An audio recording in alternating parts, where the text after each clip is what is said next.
Good morning, it's Catherine from Peak to Peak Stitching, and you've got me this morning. Debbie is off gallivanting around having a grand time at Disneyland. Lucky for her, but she is a lot of the creative genius and the sewist behind all the stuff that you see that she does.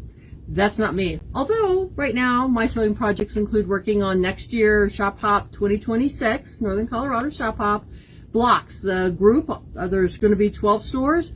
We're all putting together blocks and going to be looking at what the quilt might look like not next week. Well, I guess it is next week, Monday. So I'm actually busily sewing that and working on a couple quilts, which I'm going to talk about today in a minute. Today, though, I'm going to just go through some fun stuff that has been going on in the shop in the last couple weeks, and then I'm going to share this kind of really fun thing I like. Anyway, we're going to start with yarn. We have, I don't know why I didn't bring it. One sec, I'm coming back. Nancy Bates, Knitting Across the USA. This is a collection of her beanies, one for each of the states. And just like the Knitting the National Parks book, it is a phenomenal book. So we're in the process of kitting a whole bunch of them. Certainly, most of them are all in the western region that she does. But I just want to show you some of the yarns that are coming in for different kits. This has got to be one of my favorite ones from Polka Dot Sheep that will be used in the New Mexico hat. And remember, you can like a hat and purchase a kit for a hat that has a design you like, and no one will ever know that it's from a certain state, unless they're a fan of Nancy Bates. But I want you to know we've got a lot of stuff coming up on that. We've got samples being knitted. We're going to have fun. Now, about some of the kits. If you read and follow the newsletter, some of the things I talked about were the night owls and the sunlit bears fabrics that came in. Ugh, stuff's falling all over the place. Sunlit bears fabrics and the panel, which is really cute. This is the full panel. Well, we got the kit made for it finally. And this is what the kit's going to be. It is the Cubby Holes pattern from Mountain Peak Creations, and it really plays off of the stained glass look, and it just comes with all the wonderful fun fabrics, and it's really easy. So just in case you can't really see, a lot of this is strips that are then cut, so that makes it even easier for a really quick, beautiful, colorful Christmas present. The night owls, what we did with night owls, we took a pattern called Dangle, and we took the panel for this one and cut it up so that it comes into all the squares. Yeah, I know I cheated when I made this, that all these little squares look exactly the same, but they are the ones from the panel. And then we put these beautiful colors and foresty colors behind it with this fabric as the white accent fabric. So this is also a beautiful, soothing, and yet earthy type of kit. And then I'm going to say this is kind of for the holidays, but it's not. I'm going to open this. Look at this. This is kind of for the holidays, but not really, because it's called reindeer crossing, but these can be deer, and they can be hung on your wall year-round. This quilt comes in at 80 by 80, and that's much bigger than we typically kit. So what we did is we said we're going to do 5 trees and 4 deer. I know this looks kind of faded, and I'm sorry about that.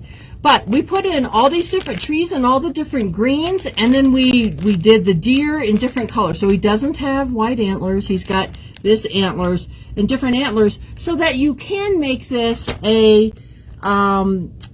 seasonal thing or year-round hanging. And if you want to give one of them a red nose, you could make it Christmassy and make it Rudolph the Red-Nosed Reindeer. So those are some really cool kits that we have going. Yes, you've all seen our rope basket stuff before, but I wanted to mention we have been working hard to get our stock built back up with a lot of different patterns, and we've got a lot of piping in for you to make your own. These go together quick.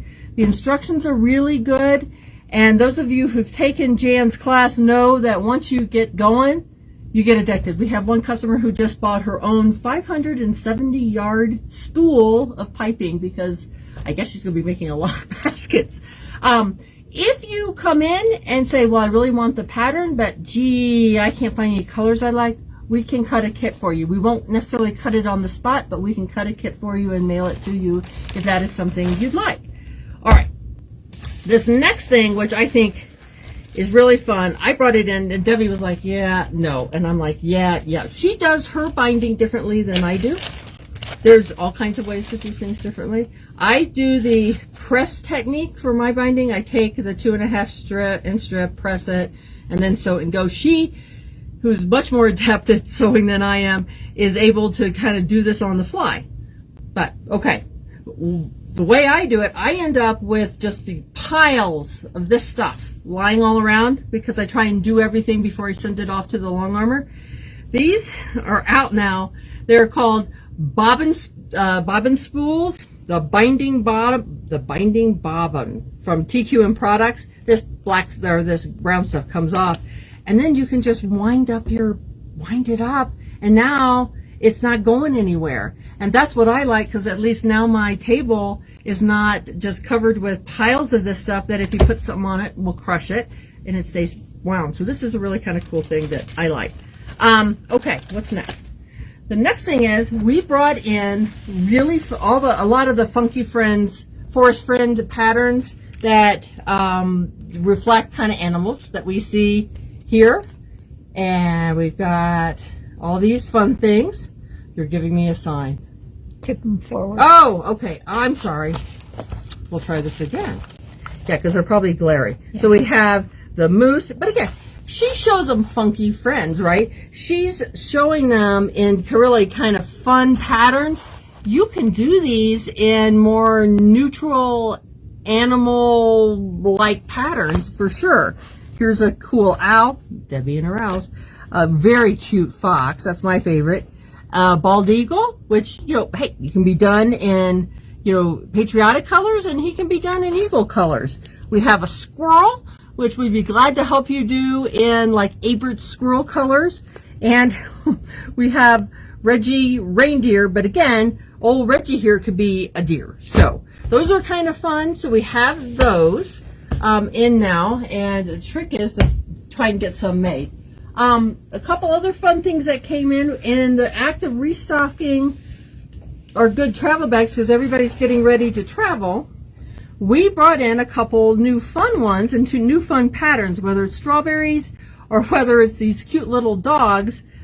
We've got them in, and we have a full restock because a lot of people have been coming through for retreats, and these things are just great for retreats, especially if you put in the insert where it's, helps hold things together. And again, for you travelers, don't ever forget magnetic pin holders. These things save you, because not only will they hold the, okay, yeah, this one's in a package, so of course it's going to hold it, Catherine. But when it's outside, these things hold pins, and if you run it across, if you drop pins on the floor or something and you run it across the floor, it picks it up. It's really saved my dogs and me when I've dropped pins that I know that's down there, and then I can run it across and it'll pop it up. This bag is what we call our traveler's bag, our traveler's pack. And I actually purchased it for my niece, who is a learning quilter, because it has a lot of the basic tools. So while this is great if you're traveling, it's also great if you've got a new sewist or quilter in your family and you need a quick and easy present that's going to get them started. It includes a simple cutting mat, a seam roller, tape measure, clips, pins, a Frisian marker, seam ripper, rotary cutter, machine needles, hand needles, a purple thing, neutral thread. It's got all kinds of fun stuff in it. Enough that if you're going to a retreat, or you're going to a friend's house or a family member's house who has a sewing machine and you don't want to take everything, this can help you out. So the last thing I wanted, yeah, I know I'm talking kind of fast. The last thing I wanted to talk about is, starting in December, we're going to start our Thursday open sew day. So for those of you who are local or down valley, feel free to come up on Thursday from 10 to 5 and just sit and sew. And there's not going to be anything planned, and it's not any teaching, but it's just a chance for you to come up and spread out. I know we've got a couple people in the area that say it's great because I can have the space where I can sprawl, and I can't do that in my apartment or something. So there's that. And if you wanted to come up days other than Thursday, if you talk to us and we don't have anything going on in our classroom, and don't mind maybe a little mess, because when we're don't have a class in session, we kind of use it for kidding and organizing. You can come up and sew and have that space to spread out. Then also, you can also consider renting our classroom for small groups. If you have a group, we can comfortably accommodate up to 10 and squeeze out 11 if we had to. Quilters, if you wanted to do a small retreat up here, and we'd be glad to help organize that and accommodate your needs. Quick question for all you people that are in Washington and Oregon. We're looking at potentially going to shows in Spokane, Portland, or just outside of Seattle, and I will butcher the name, Puyallup. Okay, Puyallup. Les is helping me out there. We're trying to figure out if that would be something that's of interest. If you think it's of interest, can you please put a comment into the Facebook or send us a note at info@peaktopeakstitching.com, because I'm trying to decide which one of those three shows. I mean, we're not going to go to all three. Love to go to all three. Can't do all three. But we're trying to figure out if there's enough interest in the Pacific Northwest for us to go do a show up there. And last but not least, I'm going to talk about our class that's going to coming up fast and furious. And Leslie's going to follow me as I walk over here to it. It's high up here. It's our piecing stars. So what is hard to see from this table runner is that all three stars are made differently. They're not just three stars made the same way. And there's flying geese, there's half square triangles, and then there's piecing. And what I want you to understand and take away from that is there's many different ways to make stars that make them easier. And this class with our wonderful instructor, Leslie Yell, is going to walk you through that. It's all day Saturday on January 10th. And if you're interested, let us know. And for today, that's going to be it. So thank you for joining us, and we'll talk to you next week. Debbie should be back next week, because then I'm heading out very shortly after that to go see my kids for Thanksgiving. Take care, everybody.